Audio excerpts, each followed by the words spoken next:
नमस्कार। आज हम बात करने वाले हैं इंडियन स्टॉक मार्केट के अब तक के सबसे बड़े स्कैम के बारे में, यानी हर्षित मेहता स्कैम के बारे में, जिसे बिग बुल स्कैम भी कहा जाता है। हर्षित मेहता ने मुंबई के लाला लाजपत राय कॉलेज से अपनी बीकॉम कंप्लीट की। अगले कुछ सालों तक उसने अलग अलग कंपनीज में जॉब की। इसी दौरान हर्षित को स्टॉक मार्केट में रुचि आने लगी और फिर हर्षित ने अपनी जॉब छोड़कर बी अंबालाल स्टॉक ब्रोकर को ज्वाइन किया। बाद में वो स्टॉक ब्रोकर JL शाह और नंदलाल सेठ का स्टॉक ब्रोकर बना। 1984 में हर्षित ने अपने भाई के साथ मिलकर Growmore research and asset management company start की और BSc का ब्रोकर बनके अपना ब्रोकिंग का बिजनेस स्टार्ट किया।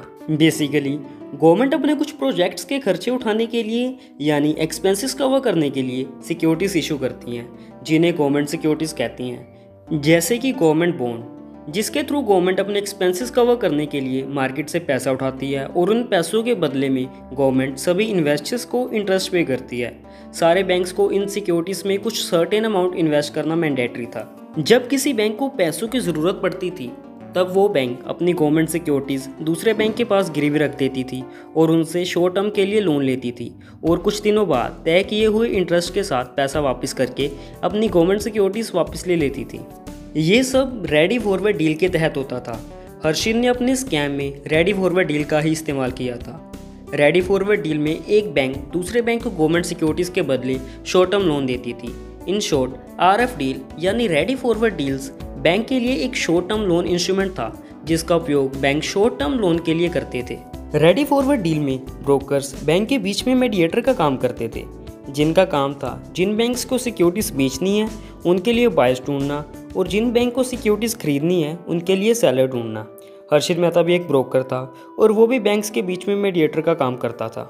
रेडी फॉरवर्ड डील में कुछ लूप होल्स थे जिनके थ्रू इलीगल यानी अवैध तरीकों से पैसा बनाया जा सकता था और उनके बारे में हर्षित को अच्छे से पता था और फिर हर्षित ने उन्हें लूप होल्स का उपयोग अपने ज़ाती फ़ायदे के लिए किया। वो कैसे, चलिए देखते हैं। मान लीजिए 3 बैंक्स हैं X, Y एंड Z। जब बैंक X गवर्नमेंट सिक्योरिटीज बेचना चाहता था तब हर्षित मेहता उस बैंक के लिए ब्रोकर का काम करता था, यानी बैंक X की गवर्नमेंट सिक्योरिटीज के लिए बायर्स ढूंढने का काम करता था। हर्षित बैंक X से सिक्योरिटीज लाता था और उनसे गवर्नमेंट सिक्योरिटीज के लिए बायर ढूंढने के लिए कुछ दिनों का वक्त मांग लेता था और तभी बैंक Y जो गवर्नमेंट सिक्योरिटीज़ के अगेंस्ट लोन देने के लिए इंटरेस्टेड हैं उनके पास जाकर उनसे पैसे लेता था और उनसे भी कुछ दिनों का वक्त मांग लेता था। इस तरह हर्षित बैंक X से ली हुई गवर्नमेंट सिक्योरिटीज़ और बैंक Y से लिए हुए कैश दोनों ही कुछ दिनों के लिए अपने पास रख लेता था। रिजर्व बैंक ऑफ इंडिया यानी RBI की गाइडलाइंस के अनुसार कोई भी बैंक सीधे ब्रोकर के नाम पर अपना चेक इशू नहीं कर सकता। गवर्नमेंट सिक्योरिटीज़ खरीदने वाली बैंक को अपना चेक सीधा गवर्नमेंट सिक्योरिटीज़ बेचने वाली बैंक के नाम इशू करना होता है, ना कि ब्रोकर के नाम। लेकिन इस केस में चेक सेलर बैंक को इशू करने की बजाय सीधा हर्षित मेहता जो कि ब्रोकर था उसके नाम पर इशू किया जाता था। बहुत सारे बैंक्स को पता ही नहीं होता था कि वो किस बैंक के साथ ट्रांजैक्शन कर रहे हैं, क्योंकि बैंक सीधा हर्षित के साथ डील करता था और इसीलिए हर्षित सिक्योरिटी खरीदने वाली बैंक को अपने नाम पर चेक इशू करने के लिए कहता था। हर्षित सालों से बैंक्स के बीच में ब्रोकर का काम बड़ी अच्छी तरह से कर रहा था और उन दिनों हर्षित का मार्केट में अच्छा नाम भी था। लेकिन हर्षित ने इसी भरोसे का गलत फ़ायदा उठाया। उसने बैंक से मिला हुआ पैसा स्टॉक मार्केट में शेयर्स के प्राइस बढ़ाने के लिए और स्टॉक मार्केट मैनिपुलेट करने के लिए यूज़ किया। कुछ दिनों का वेट करने के बाद बैंक X हर्षित से अपनी बेची हुई सिक्योरिटीज़ का पैसा मांगता था। तब हर्षित कोई और बैंक ढूंढ लेता था जिसे गवर्नमेंट सिक्योरिटीज़ खरीदनी है। मान लीजिए बैंक Z को भी गवर्नमेंट सिक्योरिटीज़ खरीदनी है, तो हर्षित बैंक Z के पास जाकर उनसे पैसे लेता था और उनसे सिक्योरिटीज़ लाकर देने के लिए कुछ दिनों का समय मांग लेता था और बैंक X के पास जाकर उनको उनका पैसा दे देता था और फिर बैंक Y और बैंक Z की डील्स को पूरी करने के लिए हर्षित और बैंक्स के साथ इसी तरह की डील करता था और जब वो बैंक्स भी अपना पैसा या सिक्योरिटीज़ मांगती थी तो हर्षित और किसी बैंक के साथ डील्स करता था। इस तरह हर्षित बहुत सारे बैंक्स के लिए ब्रोकर का काम करता था और इसी तरह की डील्स करता था जिससे हमेशा उसके हाथ में अच्छा खासा पैसा बचा रहे। इस तरह हर्षित ने RF डील का उपयोग चेन सिस्टम की तरह किया, जिससे हमेशा हर्षित के हाथ में अच्छा खासा पैसा रहता था। रेडी फॉरवर्ड डील में बैंक्स एक दूसरे को एक्चुअल में गवर्नमेंट सिक्योरिटीज़ नहीं देती थी, बल्कि एक रिसिप्ट देती थी जिसे बैंक रिसिप्ट यानी BR कहते थे।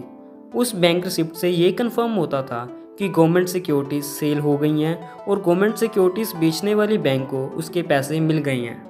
जब हर्षित को स्टॉक मार्केट मैनिपुलेट करने के लिए और शेयर के प्राइसेस बढ़ाने के लिए और ज़्यादा पैसों की ज़रूरत पड़ने लगी, तब हर्षित ने अपना ये स्कैम एक स्टेप और आगे बढ़ाया।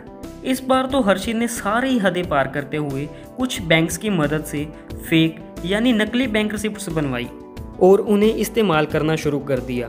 जिन बैंक्स को गवर्नमेंट सिक्योरिटीज़ खरीदनी होती थी, उन बैंक्स को हर्षित फेक बैंक रिसिप्ट देता था और बैंक्स ये समझकर हर्षित को पैसा देते थे कि बैंक रिसिप्ट ओरिजिनल है और उन्हें गवर्नमेंट सिक्योरिटीज़ मिल गई हैं, बल्कि ऐसा नहीं था।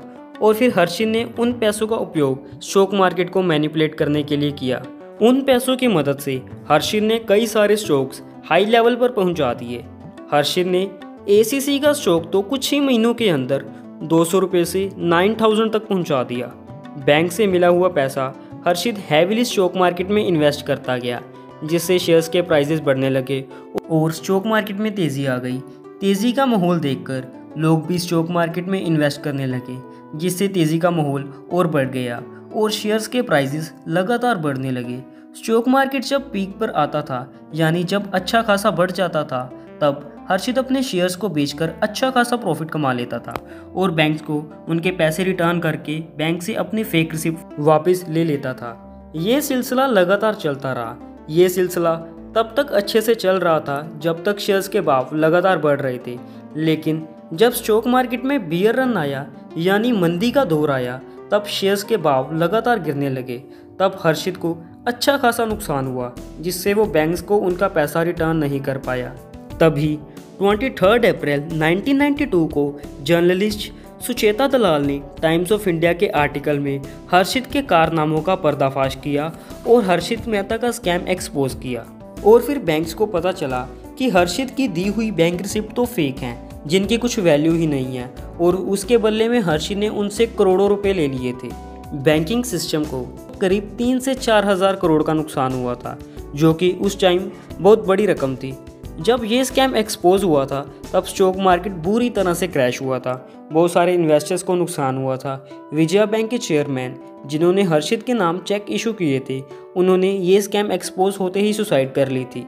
और फिर बैंक्स हर्षित से अपना पैसा मांगने लगे, लेकिन बियर रन के कारण और मार्केट क्रैश होने के कारण हर्षित को बहुत सारा लॉस हुआ था, जिसकी वजह से हर्षित बैंक्स को उनका पैसा वापस नहीं कर पाया था। ये स्कैम एक्सपोज होने से पहले किसी को भी हर्षित के इस स्कैम की और टेक्निक की भनक तक नहीं थी। सीबीआई ने 9 नवंबर 1992 को हर्षित मेहता को अरेस्ट किया था। हर्षित मेहता पर 600 सिविल एक्शन सूट्स और 70 क्रिमिनल केसेस के चार्जेस थे। सिक्योरिटीज मार्केट रेगुलेटरी सेबी ने हर्षित मेहता को हमेशा के लिए स्टॉक मार्केट से बैन कर दिया था। हर्षित मेहता को थाने जेल में रखा गया था। अचानक एक रात हर्षित को छाती में दर्द होने लगा, फिर उसे थाने सिविल हॉस्पिटल में एडमिट किया गया। 31 दिसंबर 2001 की रात सारी दुनिया नए साल का जश्न मना रही थी। वहीं हर्षित हॉस्पिटल में मौत से लड़ रहा था। आखिरकार रात 12:30 बजे के करीब हर्षित ने आखिरी सांस ली। जब हर्षित की डेथ हुई, तब 27 केसेस उसके खिलाफ पेंडिंग थे। हर्षित की लाइफस्टाइल एक बॉलीवुड स्टार की तरह थी। कई मैगजीन्स तो उसे स्टॉक मार्केट का अमिताभ बच्चन कहती थी। हर्षित के पास मुंबई में एक सी फेसिंग बंगलो था, जिसमें एक मिनी गोल्फ कोर्स और स्विमिंग पूल भी था। हर्षित के पास लेक्सस और शार्लेट जैसी लग्जरी कार्स थी, जो उन दिनों अमीरों के लिए भी इजीली अफोर्डेबल नहीं थी।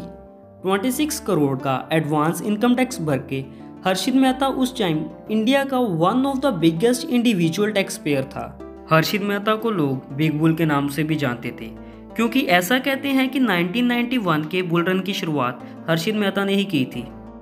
Thanks for watching this video. If you like this video, then please share and subscribe.